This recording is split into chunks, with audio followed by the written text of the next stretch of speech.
If you want to edit photos on POCO X7 Pro, it is actually pretty easy to do so.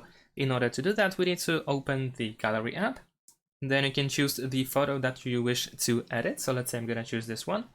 And now at the bottom, you need to press this pen icon over here. And here we have the edit menu. We have a bunch of different tools that we can use in order to edit our photo. We can go through AI tools to basic options to something that we can add, as well as some beautify options as well. And keep in mind that we can also adjust the quality. So at the top, we can switch to quality and we can actually switch to the best quality possible.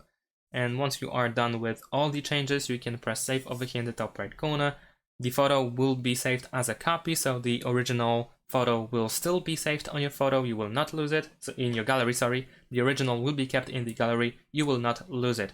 And that's it. Thanks for watching. Leave a like and subscribe to my channel and see you in my next videos. Bye.